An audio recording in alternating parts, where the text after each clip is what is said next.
Di video-video sebelumnya, saya telah membahas beberapa tokoh kriminal dari negeri jiran.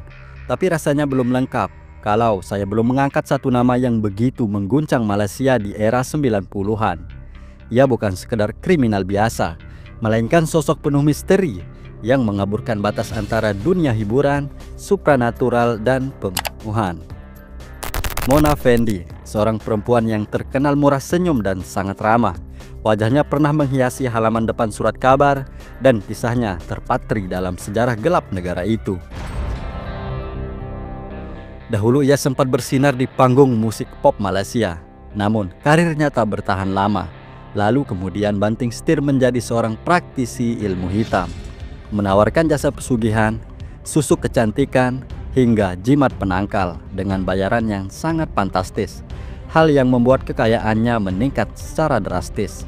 Para kliennya bukan dari kalangan orang biasa, melainkan selebritas, pengusaha ternama hingga tokoh-tokoh politik yang haus kekuasaan.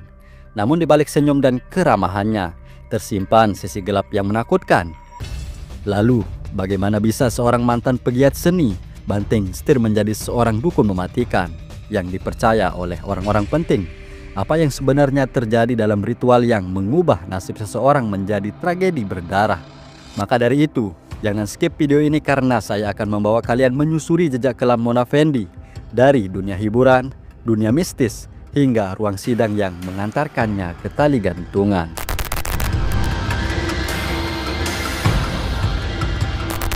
Saya akan berusaha pulang malam ini. Namun, jika saya tidak kembali, jangan tunggu aku. Itulah kalimat terakhir yang diucapkan Datuk Muhammad Mazlan Idris kepada sang istri sebelum ia dinyatakan hilang. Datuk Mazlan adalah seorang tokoh politik dari kawasan Pahang, Malaysia, yang pada saat itu karir politiknya tengah menanjak dan masa depan politiknya terlihat cerah. Namun segalanya berubah ketika ia dinyatakan hilang, kemudian ditemukan tewas secara mengenaskan. Kabar tentang kematiannya menyebar dengan cepat dan mengguncang seluruh Malaysia. Yang membuat tragedi mengerikan ini penuh sensasi dan menjadi kontroversial, bukan karena kekejaman yang tak masuk akal dari pelaku, tapi karena dalang dibalik peristiwa itu adalah seorang perempuan muda yang dulunya pernah menghiasi panggung hiburan negeri Malaysia. Dialah Mona Fendi, bersama suaminya dan seorang asisten rumah tangganya. Mereka diduga terlibat dan akhirnya mereka terbukti bersalah di pengadilan. Namun, sebelum saya menelisik lebih dalam kisah kelam Mona Fendi, saya ingin terlebih dahulu menyampaikan izin dan rasa hormat kepada keluarga para korban dan pelaku untuk diperkenankan mengulas kembali kisah kelam ini.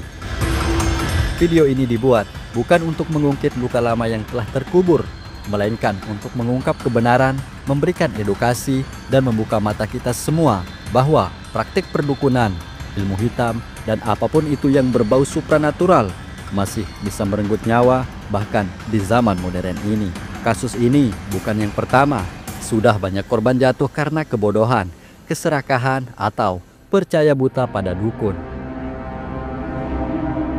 Dan perlu saya tegaskan, apa yang saya sajikan dalam video ini bukan opini pribadi, melainkan hasil dari riset mendalam dari berbagai sumber terpercaya yang ada di Malaysia.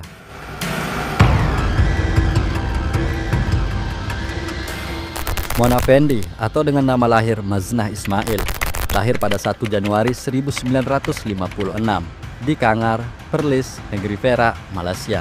Ia tumbuh dalam keluarga muslim yang taat. Sejak kecil, Maznah sudah menunjukkan ketertarikan yang sangat kuat terhadap dunia seni, khususnya seni vokal dan tarian.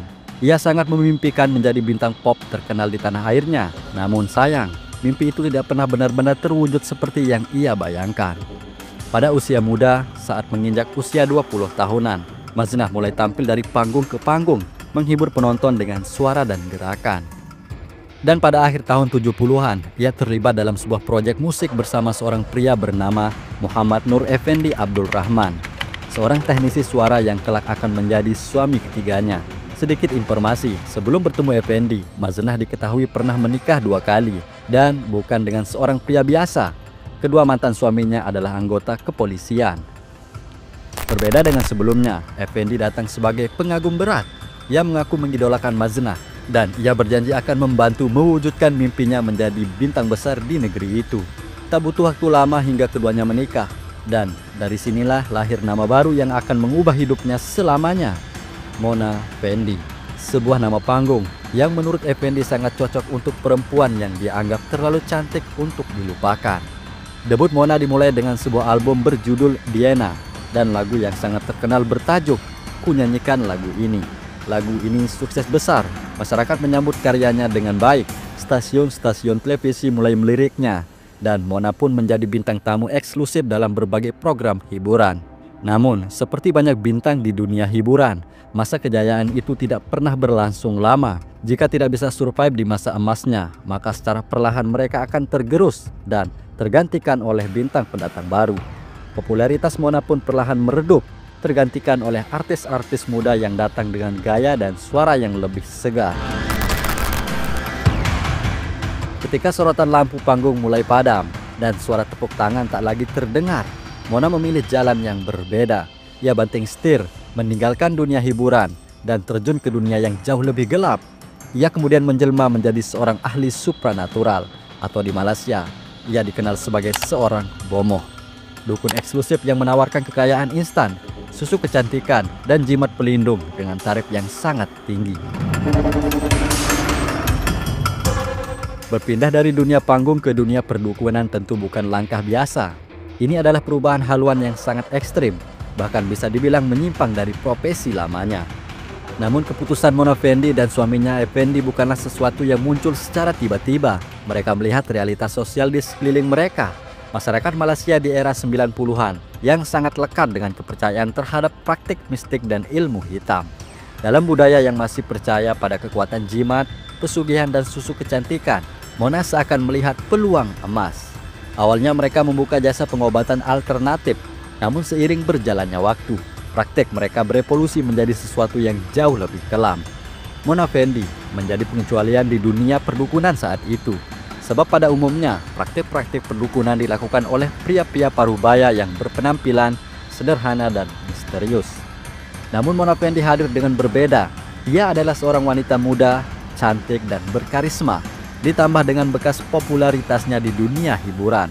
Mona mampu menarik klien-klien dari kalangan elit, mulai dari selebriti, pengusaha, hingga tokoh politik. Yang paling mengejutkan adalah Mona Fendi juga mengklaim bahwa ia sering menjual jimat kepada para politikus yang ingin meraih kekuasaan. Dan semua itu berbuah keuntungan yang luar biasa. Tambang emas yang ia temukan kini siap ia keruk habis-habisan.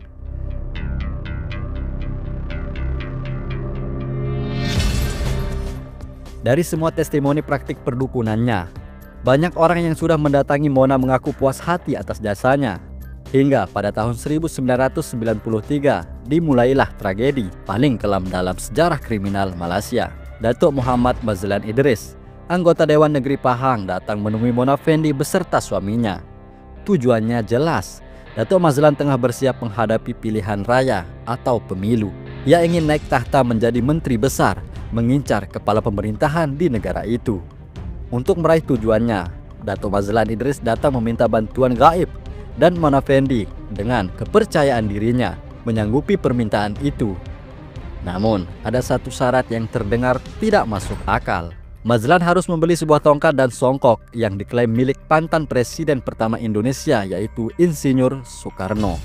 Konon, benda itu memiliki aura mistik yang sangat kuat dan diyakini mampu menaikkan karisma Mazlan di mata rakyat. Harga yang ditawarkan pun tidak main-main, yakni 2,5 juta ringgit Malaysia, atau sekitar dengan 7,5 miliar rupiah jika dikonversikan dengan nilai tukar saat itu. Tanpa ragu, Mazlan pun menyanggupi tawaran itu. Ia menyerahkan uang muka sebesar 500 ribu ringgit dan memberikan beberapa geran tanah sebagai jaminan dari sisa yang belum ia bayarkan. Sebuah langkah fatal yang akan menjadi jalan menuju kematiannya sendiri. Beberapa waktu kemudian, Mona memintanya datang ke rumah mereka di kawasan Uludong, Raub Negeri Pahang, untuk melakukan sebuah ritual mistik. Berdasarkan hasil dari otopsi forensik, diperkirakan Mazlan datang pada malam antara 2 hingga 18 Juli 1993, sekitar pukul 10 atau 12 malam. Ritual pun dimulai. Mona menyalakan lilin dan berkeliling membentuk lingkaran, lalu meminta Mazlan untuk berbaring dan memejamkan mata di tengah lingkaran lilin. Sebuah ritual yang ia katakan adalah proses untuk menunggu uang jatuh dari langit. Namun, bukan uang yang turun malam itu, melainkan sebilah kapak. Tanpa sepatah peringatan, Juraimi, asisten mereka, diperintahkan oleh Mona untuk mengayunkan sebilah kapak ke arah leher Mazlan. Dengan membabi buta, Juraimi menetak leher Mazlan dan seketika kepala politikus itu terpisah dari tubuhnya. Kemudian, tubuh sang politisi dimutasi menjadi 18 bagian. Potongan-potongan tubuh itu dikubur dalam sebuah rumah setengah jadi dengan kedalaman sekitar 1,8 meter, lalu disemen untuk menghilangkan jejak. Setelah pembunuhan itu, Mona Effendi memberi upah 300 ringgit kepada Juraimi atas jasanya. Sementara sisa uang Mazlan digunakan oleh Mona dan Effendi untuk membeli mobil Mercedes-Benz, perhiasan, perlengkapan rumah mewah, hingga menjalani operasi plastik, sebuah tindakan yang tergolong sangat langka di Malaysia pada masa itu.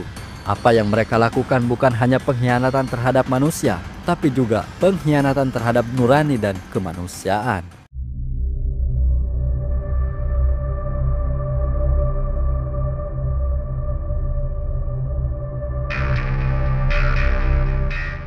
Beberapa hari setelah kejadian itu, Datuk Mazlan dinyatakan hilang secara misterius. Ia kerap kali tak hadir dalam rapat penting, juga tak kunjung pulang ke rumah. Keluarga beserta koleganya mulai merasa ada yang tidak beres.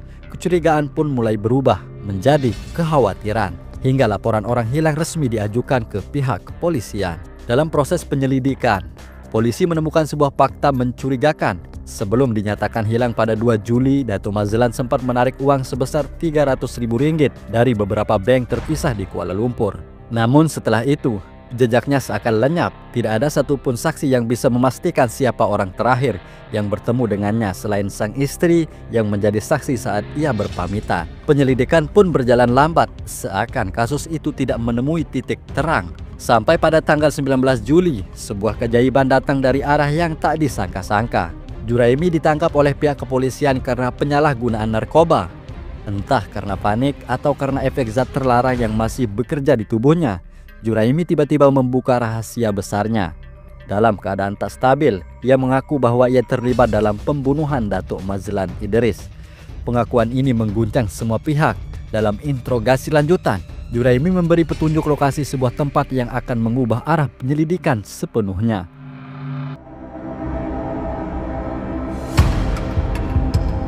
Keesokan harinya, Departemen Investigasi Kriminal Federal di bawah pengawasan Datuk Sri Zaman Khan bersama tim unit anti penculikan langsung bergegas ke Pahang untuk mendalami penyelidikan.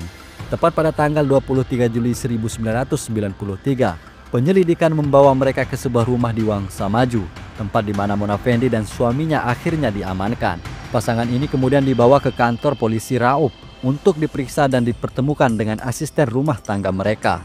Dan disitulah Mona Effendi mulai menyerah. Dengan suara yang terdengar pasrah, ia berkata pada Juraimi, "Katakan saja yang sebenarnya, semua orang sudah tahu." Penyelidikan bergerak cepat. Mereka langsung menuju lokasi yang dimaksud Juraimi, dan disinilah jasad Datuk Mazlan ditemukan terkubur dalam sebuah lubang. Segala misteri pun akhirnya terkuak dari hasil otopsi ditambah bukti-bukti kuat yang dikumpulkan di tempat kejadian perkara.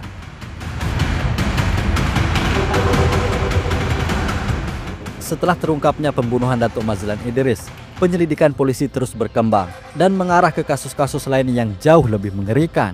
Pada 30 Juli 1993, Muhammad Effendi, suami dari Mona Effendi, secara sukarela memimpin polisi menuju sebuah perkebunan kelapa sawit di Kampung Peris, Melaka. Sekitar pukul 9 pagi, Effendi menunjukkan sebuah lubang besar dan terungkap 2 jasad manusia yang sudah tinggal tulang belulang. Korban adalah Sin Jinan, 26 tahun, dan istrinya Liao Bosuan, 25 tahun, pasangan muda keturunan Tionghoa yang dikenal sebagai keluarga Tan Kim An.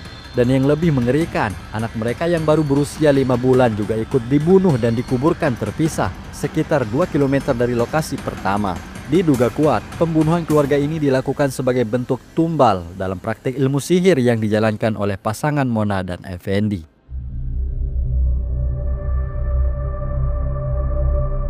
Chin Jinan dan istrinya tinggal di Teluk Ang, Kelang. Mereka bekerja di sebuah pabrik papan milik saudara perempuan Sin.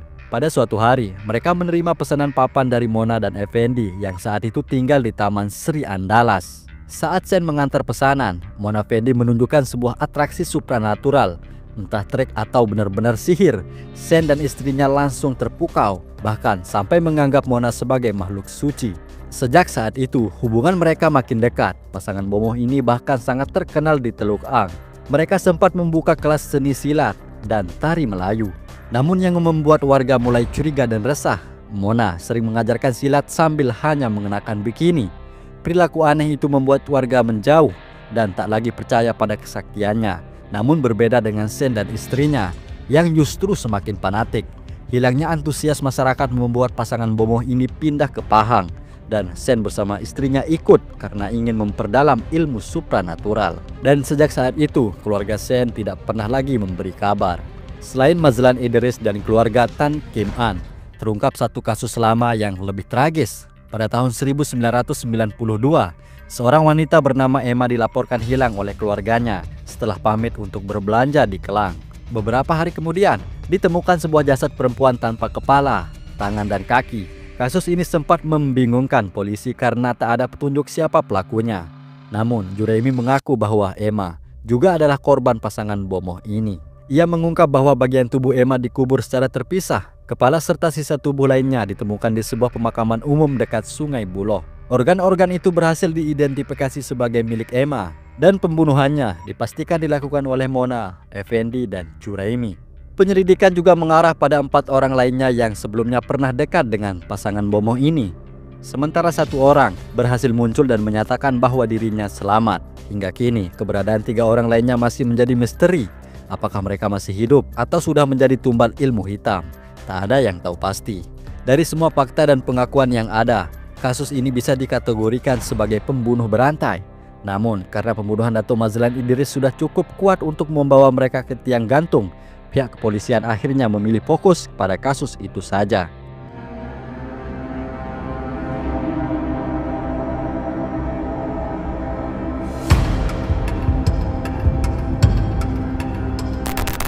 Jika dalam kasus-kasus besar, terdakwa biasanya akan tampil sederhana, menunduk menutup wajah, bahkan menangis untuk menghindari kontak mata dengan publik. Mona Effendi justru melakukan hal yang sebaliknya. Setiap kali digiring ke persidangan, ia selalu tampil dengan senyum lebar. Tak satu pun foto dirinya yang menunjukkan kesedihan atau rasa bersalah. Justru, ia tampil dengan pakaian mewah, hiasan tebal, dan aksesoris mencolok.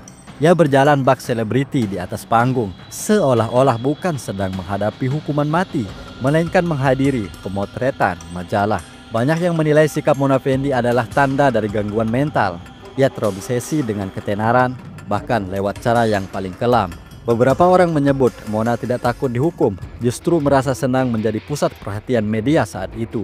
Namun ada pula yang percaya bahwa senyuman itu hanyalah topeng untuk menyembunyikan rasa sedih dan keterpurukan yang mendalam. Entah yang mana yang benar, tak ada yang tahu pasti isi hati seorang wanita bernama Mona Effendi. Dalam persidangan pembelaan, Mona sempat mengaku bahwa pembunuhan itu dilakukan karena balas dendam atas transaksi tanah yang gagal atas dirinya dan Dato' Mazlan. Ia juga menyinggung soal hutang sebesar Rp500.000 yang belum dibayar Mazlan, meski tongkat dan songkok Soekarno sudah ia serahkan. Namun semua itu tidak mengubah hasil akhir. Setelah persidangan yang panjang dan dramatis, pada tanggal 9 Februari 1995, Hakim Dato' Mokhtar Sidin dari Pengadilan Tinggi Temerloh bersama 7 juri memutuskan bahwa Mona Effendi, Effendi, dan Juraimi bersalah berdasarkan pasal 302 KUHP Malaysia dengan vonis hukuman gantung sampai mati. Dan saat mendengar vonis itu, Mona Effendi kembali tersenyum. Ia melontarkan kalimat yang membekas hingga hari ini. Sebuah kata yang berisi, "Saya senang dan terima kasih kepada semua rakyat Malaysia." Sebuah kalimat yang tidak biasa yang diucapkan oleh seorang yang sudah divonis mati. Hal ini menggambarkan dengan tepat betapa misteriusnya dan membingungkannya sosok Mona Effendi. Dan satu hal yang unik dari kasus ini yang jarang dibahas. Kasus Mona Effendi adalah kasus terakhir yang menggunakan sistem juri dalam sejarah hukum Malaysia. Ya, setelah sidang kontroversi ini, pemerintah Malaysia secara resmi menghapus sistem juri dari pengadilan. Why? Karena sistem juri dianggap sudah tidak relevan lagi. Dalam kasus Mona Effendi, banyak pihak menilai bahwa media terlalu memengaruhi opini publik. termasuk para juri. Bayangkan, 7 orang juri biasa duduk mendengar kasus penuh mistis dan kekejaman. Sementara setiap harinya wajah Mona Fendi terus terpampang di halaman depan surat kabar dengan senyumannya yang misterius. Banyak ahli hukum berpendapat bagaimana mungkin keputusan yang adil bisa diambil saat tekanan publik begitu besar. Akhirnya pada tahun 1995, tidak lama setelah vonis hukuman mati dijatuhkan kepada Mona dan 2 rekannya, sistem juri resmi dihapus. Mulai saat itu, semua kasus pidana berat di Malaysia hanya akan diputuskan oleh hakim profesional, bukan lagi oleh warga sipil yang duduk sebagai juri.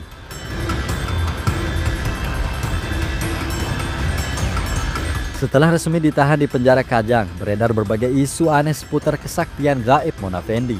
Beberapa media lokal bahkan menulis bahwa Mona Fendi bisa keluar masuk penjara sesuka hati. Ada juga rumor yang menyebutkan bahwa dia bisa terbang dan kerap melakukan ritual aneh di dalam selnya. Dan yang paling menyeramkan, ada kabar bahwa Mona membaca surat Al-Fatihah secara terbalik, sebuah praktik yang dianggap sebagai bagian dari ritual hitam atau ilmu sesat. Namun semua kabar mistis itu langsung dibantah oleh petugas lapas Kajang, yaitu Cik Azizah yang kala itu menjadi pendamping Mona selama di penjara. Cik Azizah mengatakan bahwa ketika isu-isu itu ramai di luar, ia langsung bertanya sendiri kepada Mona Fendi, dan jawaban Mona sangat masuk akal. Kalau aku bisa keluar masuk penjara sesuka hati, buat apa aku kembali lagi ke sini? Kenapa nggak langsung kabur sejauh-jauhnya? Dan terkait tuduhan membaca surat Al-Fatihah secara terbalik, Mona pun menjawab dengan logis, Bismillah aja susah dibalik, apalagi surah Al-Fatihah yang panjang. Cik Azizah bahkan menegaskan bahwa selama mendampingi Mona, ia tidak pernah melihat tanda-tanda menyimpang atau perilaku aneh. Sebaliknya, aktivitas Mona Fendi di penjara lebih banyak diisi dengan sholat, mengaji, dan kegiatan keagamaan. Ia dikenal sebagai tahanan yang sangat taat. Dan dibalik itu semua, Cik Azizah percaya bahwa Mona hanyalah korban dari obsesi terhadap kekuasaan dan validasi. Mungkin kisah ini bisa jadi cermin dan pelajaran berharga bagi kita semua, bahwa hidup bukan soal ingin cepat kaya atau terkenal dalam waktu singkat. Semua butuh proses, kerja keras, dan kejujuran. Di zaman modern seperti sekarang, kita harus lebih rasional dan jangan mudah terjebak oleh hal-hal mistis. Karena faktanya, modul ilmu hitam, pesugihan, dan sejenisnya masih sering terjadi. Bahkan bisa saja terjadi di sekitar kita tanpa kita sadari. Ingatlah, tidak ada satupun tempat kita bisa bergantung selain kepada Tuhan yang Maha Esa. Setelah menjalani 9 tahun di balik jeruji besi, tepatnya tanggal 2 November 2001, tibalah hari eksekusi yang lama dinantikan. Di penjara Kajang pagi itu, Mona Fendi didorong menuju tiang gantung mengenakan pakaian putih khas narapidana akhir. Langkahnya ringan, wajahnya tenang, bahkan senyum tipis terukir di bibirnya. Dan sebelum tali melilit lehernya, dengan suara pelan namun tegas ia berkata, "Aku tidak akan mati." Sebuah kalimat yang membuat merinding seluruh petugas yang ada di ruangan itu. Bukan sekedar ucapan, tapi seperti ramalan. Karena pada kenyataannya, Mona Fendi memang tidak pernah benar-benar mati. Namanya tetap hidup. Cerita dan terornya masih menghantui hingga kini. Ia berubah menjadi urban legend, momok dalam dunia supranatural. Oke, saya Husni Tamrin. Sampai jumpa di konten-konten menarik berikutnya. Kalau ada kekurangan dalam penyampaian saya, silahkan tulis di kolom komentar. Kami selalu terbuka untuk kritik dan masukan dari kalian semua. Jangan lupa like, komen, dan subscribe. Sampai jumpa. Bye-bye.